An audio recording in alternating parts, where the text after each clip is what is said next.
اللہ رب العزت نے اس آیت مقدسہ میں ارشاد فرمایا، اے ایمان والو پرہیزگاری اختیار کرو اور میری بارگاہ میں وسیلہ پیش کرو۔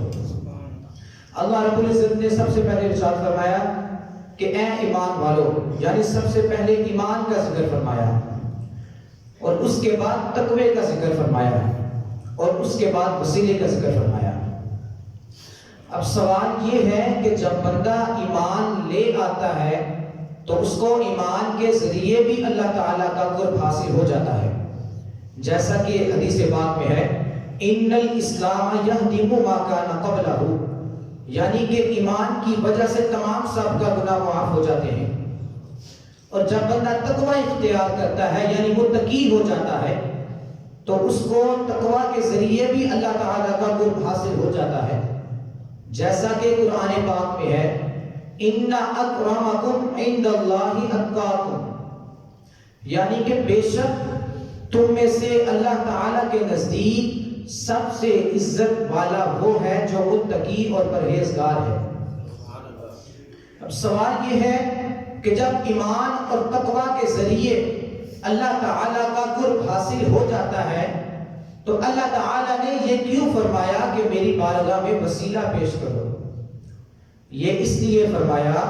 کہ ایمان اور تقوی اس وقت تک میری بارگاہ میں قبولیت کا مقام حاصل نہیں کرتے جب تک وہ میرے مصطفیٰ کے وسیلے سے مجھ تک نہ پہنچے۔ حدیث پاک میں ہے میرے نبی کریم صلی اللہ علیہ وسلم نے ارشاد فرمایا کہ جب تم اللہ تعالیٰ کی بارگاہ میں دعا کرو تو میرے وسیلے سے دعا کرو، اللہ تعالیٰ قبول فرماتا ہے۔ ابن ماجہ کے اندر یہ حدیث پاک موجود ہے کہ حضرت عثمان بن حنیف رضی اللہ تعالی عنہ آپ بیان فرماتے ہیں کہ نبی پاک صلی اللہ علیہ وسلم کے پاس ایک دن ایک نبینا شخص آئے۔ آپ نے آ کر عرض کی، یا رسول اللہ صلی اللہ علیہ وسلم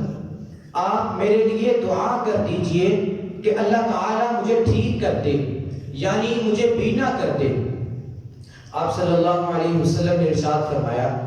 کہ اگر تم چاہو تو میں تمہارے لیے دعا کر دوں، اور اگر تم چاہو تو میں تمہارے لیے اس دعا کو مؤخر کر دوں اور یہ تمہارے لیے بہتر ہوگا۔ اس شخص نے عرض کی، یا رسول اللہ صلی اللہ علیہ وسلم آپ دعا کر دیں گے تو آپ کی بڑی نوازش ہوگی۔ آپ نے فرمایا کہ تم اچھی طرح سے وضو کرو اور اس کے بعد 2 رکعت نماز ادا کرو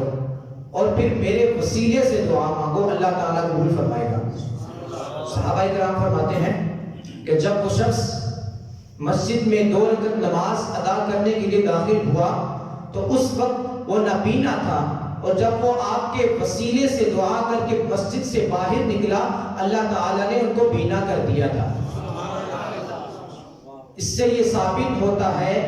کہ زندوں کا وسیلہ پیش کرنا جائز ہے، اور خود نبی پاک صلی اللہ علیہ وسلم نے اس کی تلقین کی ہے۔ تو جس طرح زندوں کا وسیلہ پیش کرنا جائز ہے، اسی طرح فوت شدگان کا وسیلہ پیش کرنا بھی جائز ہے۔ المعجم الکبیر کے اندر یہ حدیث پاک موجود ہے کہ جب فاطمہ بنت اسد رضی اللہ تعالی عنہا کی وفات ہوئی تو ان کو دفن کرنے کے بعد آپ صلی اللہ علیہ وسلم نے اپنا اور اپنے سے قبل انبیاء علیہ السلام کا وسیلہ پیش کیا، اور وہ دعا یوں فرمائی،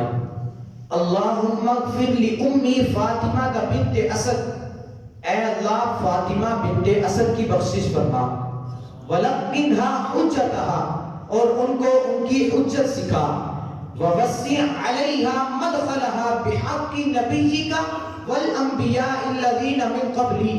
اور فرمایا کہ تم میرے توسل سے اور جو مجھ سے قبل انبیاء علیہ السلام گزرے ان کی توسل سے اس کی قبر کو وسیع فرما دے، فَإِنَّكَ أَرْحَمُ الرَّاحِمِينَ، بے شک تو سب سے بڑھ کر رحم فرمانے والا ہے۔ شیخ عبدالحق محدث دہلوی اپنی کتاب جذب القلوب میں فرماتے ہیں جب سابقہ تمام انبیاء علیہ السلام کا وصال کے بعد وسیلہ پیش کرنا جائز ہے تو میرے نبی مکرم صلی اللہ علیہ وسلم کا وسیلہ پیش کرنا بدرجہ اولا جائز ہے۔ اللہ تعالیٰ کی بارگاہ میں دعا ہے کہ وہ ہمیں قرآن و سنت کے مطابق زندگی بسر کرنے کی توفیق عطا فرمائے اور طرح طرح کے فتنوں سے بچنے کی توفیق عطا فرمائے۔ وما علینا الا